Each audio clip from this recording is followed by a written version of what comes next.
Hi and welcome to Cooking with Chris, and today we're going to make a European style donut called Mekitsa. And it's not your traditional type donut with the hole in the middle, but it's very yummy and very easy to make. So let's get started and see what we need. Okay, so all we need is plain flour, castor sugar, a couple of sachets of dry yeast, and they're 7 grams per sachet. So we just need 2 of those, some lukewarm to quite hot water to activate the yeast, and of course we need vegetable oil, cooking oil to of course cook the donuts. So that's the ingredients we need, so now let's get started.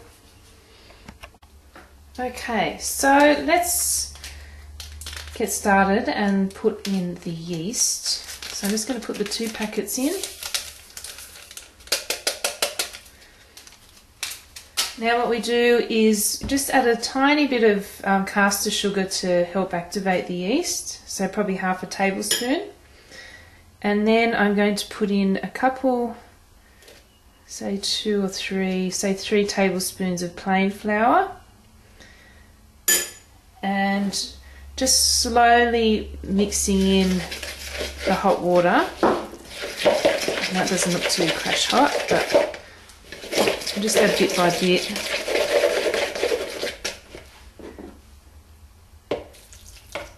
So I've got about a cup of hot water. So we want to get all the lumps out as much as we can. Doesn't matter if there's a little bit of lumps in there. Just scrape the sides. I hope you can see what I'm doing. Yep. So it's about half a cup of water in there, just a smooth paste. That's okay, there's a little bit of lumps in there, but that's okay. So that's the sort of consistency you want. Get that bit off. And what we'll do now is we'll just cover it with a warm blanket or some tea towels and put it in an area where it's warm. It needs, if it's a cold area, then it's not going to rise as much as you want it to. So you want it to at least double in size. So I'd say leave it for half an hour, covered with some blankets or some tea towels, and put in a warm area. So we'll come back and we'll have a look once it's risen, and I'll see you soon. Bye. Okay, so you can see that it's doubled in size and it's all aerated by the yeast. So I've just sifted some plain flour, so I'm just going to pop that in.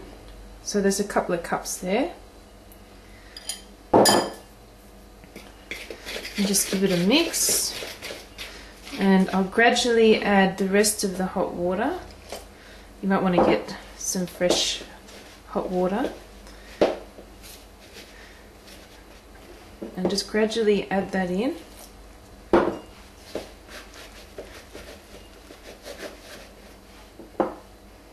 No, it doesn't look very nice, but you get that.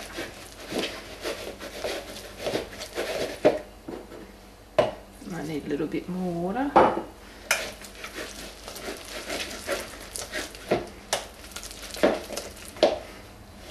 Just turn that around like that. I don't know if you can see. Let me just double check. Yep. Okay, so just mix that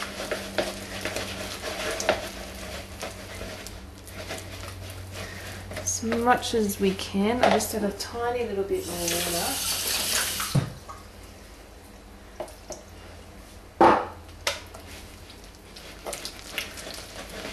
You don't want it too runny. You just want to get all those lumps out.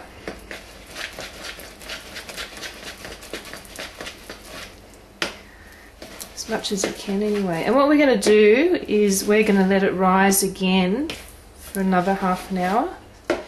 20 minutes, half an hour, again till it's roughly doubled in size. So you want it that sticky sort of consistency and not too runny, not too thick.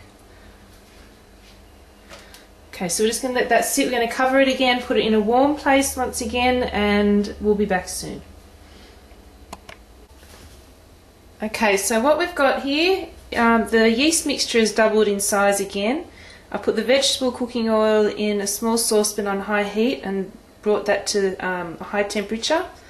Now, make sure your hands are really nice and clean because we're going to get in there and get dirty. This is not the nicest part of this recipe, but this is how we do it. So let's get in there. Like I said, make sure your hands are nice and clean.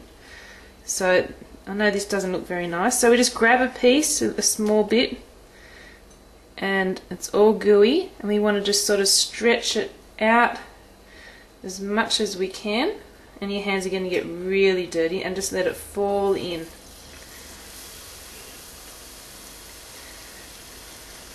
And I'd say let that cook on both sides for, you know, maybe a minute each side, just till it's got a nice golden colour. Okay, so you can see it's like a nice golden colour. So we're just going to pop that onto the side, just to let it drain on some towel, paper towel, and we go in and repeat the whole thing all over again. I know it doesn't look attractive at all, but like I said, make sure that it's nice and thin when it falls in, just so it cooks a little bit better. So there's another one done. You see that nice golden colour. We pop it off to the side, and we just repeat.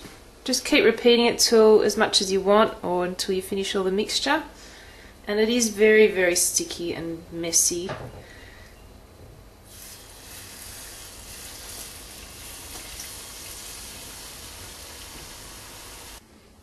Okay guys, so there we have it. They're all done and ready to be rolled into castor sugar. So let's start that process, and then we're done. Okay, so we just grab one, make sure our hands are nice and clean, and we just roll it in the castor sugar. Now if you want to add some cinnamon to the castor sugar, that's fine, whatever your preference. I just personally just like it rolled in castor sugar.